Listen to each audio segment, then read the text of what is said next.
Hello everyone. आज के इस वीडियो के अंदर हम लोग जो हैं टेक्निकल असिस्टेंट कंप्यूटर, जो कि अभी हाल में ही high court of Madhya Pradesh जो कि जबलपुर की तरफ से नोटिफिकेशन निकला हुआ था, तो उसके बारे में मैं आपके साथ डिस्कस करूंगा। क्योंकि ये नोटिफिकेशन हम लोग कवर नहीं कर पाए आपके साथ। तो वैसे इस नोटिफिकेशन को निकले हुए लगभग 14-15 दिन हो चुके हैं, बट स्टिल अभी भी इसके फॉर्म जो हैं वो फिल हो रहे हैं। तो इसलिए हम लोगों ने ये नोटिफिकेशन आपके सामने प्रेजेंट कर रहे हैं। इसका डिटेल नोटिफिकेशन है ये, जो कि डायरेक्ट रिक्रूटमेंट है टेक्निकल असिस्टेंट कंप्यूटर का। तो इसको आपके सामने मैं प्रेजेंट करूंगा। और अगर अभी तक आपने इस चैनल को, यूट्यूब चैनल को आपने सब्सक्राइब नहीं किया है, subscribe this channel, like this video and share this video. तो चलिए आज के जो हमारा नोटिफिकेशन है उसकी तरफ मैं आपको लेके चलता हूं। तो नोटिफिकेशन के अगर हम अंदर हम लोग देखें अगर, तो ये नोटिफिकेशन जो है high court of Madhya Pradesh यानी जबलपुर की तरफ से निकाला गया हुआ है। और ये जो है टेक्निकल असिस्टेंट कंप्यूटर की तरफ से की पोस्ट के लिए एडवर्टाइजमेंट है, जो कि डायरेक्ट रिक्रूटमेंट एग्जाम है 2023 का। अब ये जो नोटिफिकेशन था वो 31 जुलाई 2023 को निकला था। आज यानी मैं जिस दिन ये नोटिफिकेशन रिकॉर्ड कर रहा हूं वो तारीख है 14 अगस्त। तो ऑलमोस्ट 14-15 दिन हो चुके हैं। और इसके एग्जाम जो हैं यानी इसके जो फॉर्म है वो अभी भी जारी हैं, क्योंकि इसका एग्जाम का ऑनलाइन एप्लीकेशन फॉर्म की जो डेट थी वो थी 1 अगस्त 2023 से 12 बजे से स्टार्ट होकर ये लास्ट डेट है इसकी 1 सितंबर 2023 तक। तो अभी हम इसको आपके सामने वीडियो को 15 या 16 तारीख को प्रेजेंट कर देंगे, तो अभी भी 14-15 दिन हैं आपके सामने, तो आप इसको फिल कर सकते हैं। और आपका ऑनलाइन एप्लीकेशन फॉर्म को करेक्ट करने की जो डेट है वो 6 सितंबर से स्टार्ट होगी, जो कि 8 सितंबर 2023 को जो है लास्ट डेट होगी। इसकी एग्जामिनेशन डेट जो प्रिलिमिनरी एग्जाम है उसके बारे में अभी कोई डेट नहीं आई है, बट जल्दी ही आपकी जैसी आप एग्जाम फिल करोगे तो आपकी तरफ जो हाई कोर्ट की तरफ से जो है वो उसके लिए भी नोटिफिकेशन आ जाएगा। अब देखिए पोस्ट बहुत कम है, ज़्यादा नहीं है, इसलिए कवर हम लोग ज़्यादा करने के ज़्यादा इच्छुक नहीं थे, पर स्टिल हमारी टीम ने सोचा कि आपके लिए इसे कवर कर देना चाहिए। तो केवल 5 पोस्ट के लिए टेक्निकल असिस्टेंट कंप्यूटर के लिए जो है वो जगह निकली है। तो देखिए भाई, 5 हो, 1 हो या 50 हो, हमारा फर्ज बनता है आपके सामने प्रेजेंट करने का, तो हम लोग आपके सामने प्रेजेंट कर रहे हैं। अब देखिए इसमें जो क्वालिफिकेशन है वो सबसे पहले, और पे स्केल क्या है, एजुकेशन क्वालिफिकेशन क्या है और एज लिमिट क्या है वो मैं आपके साथ डिस्कस कर देता हूं। तो जैसा कि पोस्ट का नाम है वो है टेक्निकल असिस्टेंट कंप्यूटर की पोस्ट है। पे स्केल है 5200 से लेकर 20200 तक। ग्रेड पे जो है 1900 का है, 6th पे स्केल के अंतर्गत।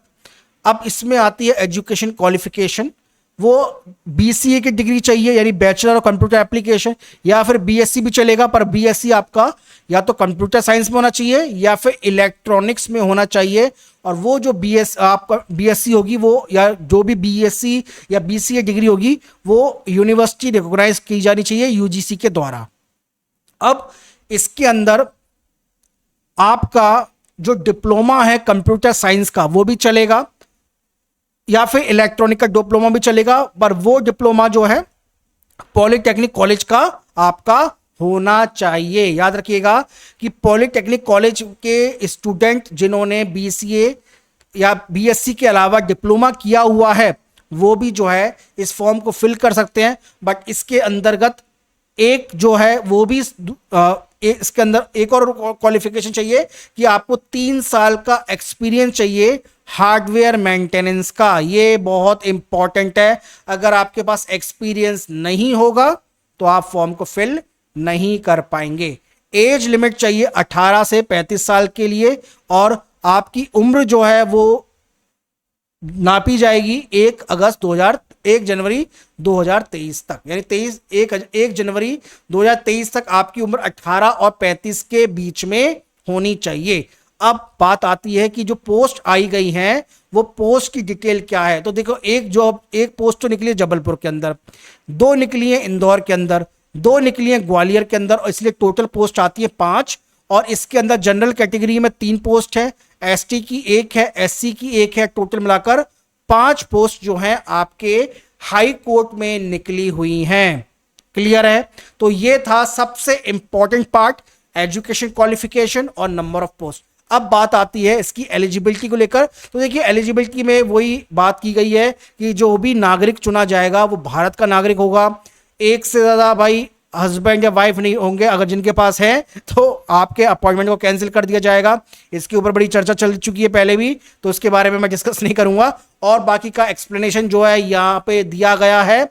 ये पीडीएफ हम लोग जो है आप हमारे टेलीग्राम चैनल पे अपलोड कर देंगे, तो वहां पे जो डिटेल डिस्कशन है वो आप देख लीजिएगा। मैं डिटेल में इसको यहां पर डिस्कस करने की जरूरत नहीं समझता हूं, तो इसलिए मैं आगे इसके बारे में नहीं बोलूंगा। ओके, अब बात आती है आगे। इसके अंदर सबसे नेक्स्ट पॉइंट आता है कि डिस्क्वालिफिकेशन, किन किन आधार पर उसको डिस्क्वालीफाई किया जा सकता है कैंडिडेट्स को, ये भी मेंशन है इसके अंदर, तो इसको भी आप एक बार पढ़ लीजिएगा।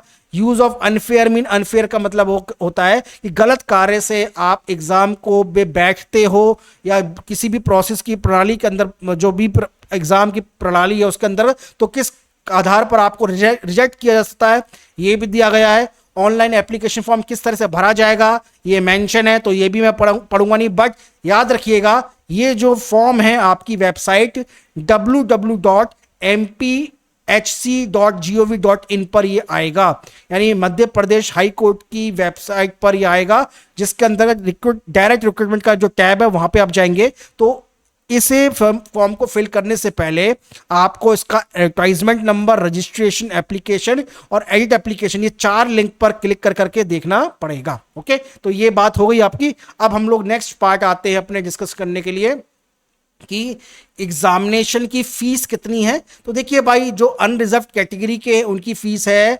777 रुपए। अब 777 में जो जिस तरह से बंटवारा किया गया फीस का वो है 395 रुपए 30 पैसे सर्विस प्रोवाइडर जो चार्ज लेगा, 200 रुपए आपकी एग्जामिनेशन फीस और 154 रुपए जो कि जीएसटी का बनता है 18% का आपके फॉर्म के अंदर। तो इस तरीके से आपकी फीस हो जाएगी 777 रुपए। अब देखिए जो रिजर्व कैटेगरी के हैं या कि पर्सन विद माइल्ड डिसेबिलिटी है, उनके लिए ये 200 रुपए जो एग्जामिनेशन फीस है वो नहीं होगी, तो इसलिए उनका जो फॉर्म होगा वो 577 रुपए का होगा।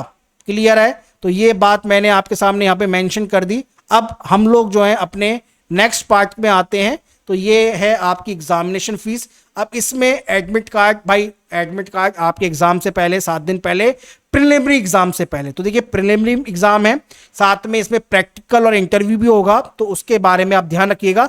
तो प्री प्रैक्टिकल और इंटरव्यू, ठीक है, तो जो कैंडिडेट्स प्री का एग्जाम क्वालिफाई करेगा वही कैंडिडेट जो है प्रैक्टिकल और इंटरव्यू के लिए बैठेगा।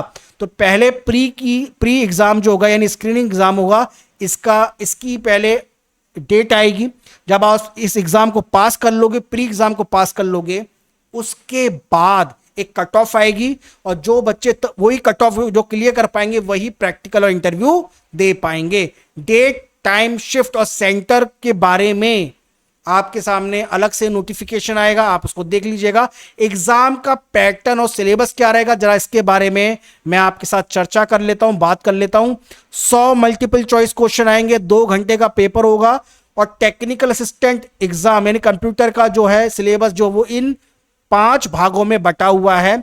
Fundamental of information technologies and operating system, computer system architecture, basic of electronic and micro processor, computer assembling and trouble shooting, computer network यानी लैन वैन मैन, इन सारी बातों पर आपका पेपर आएगा।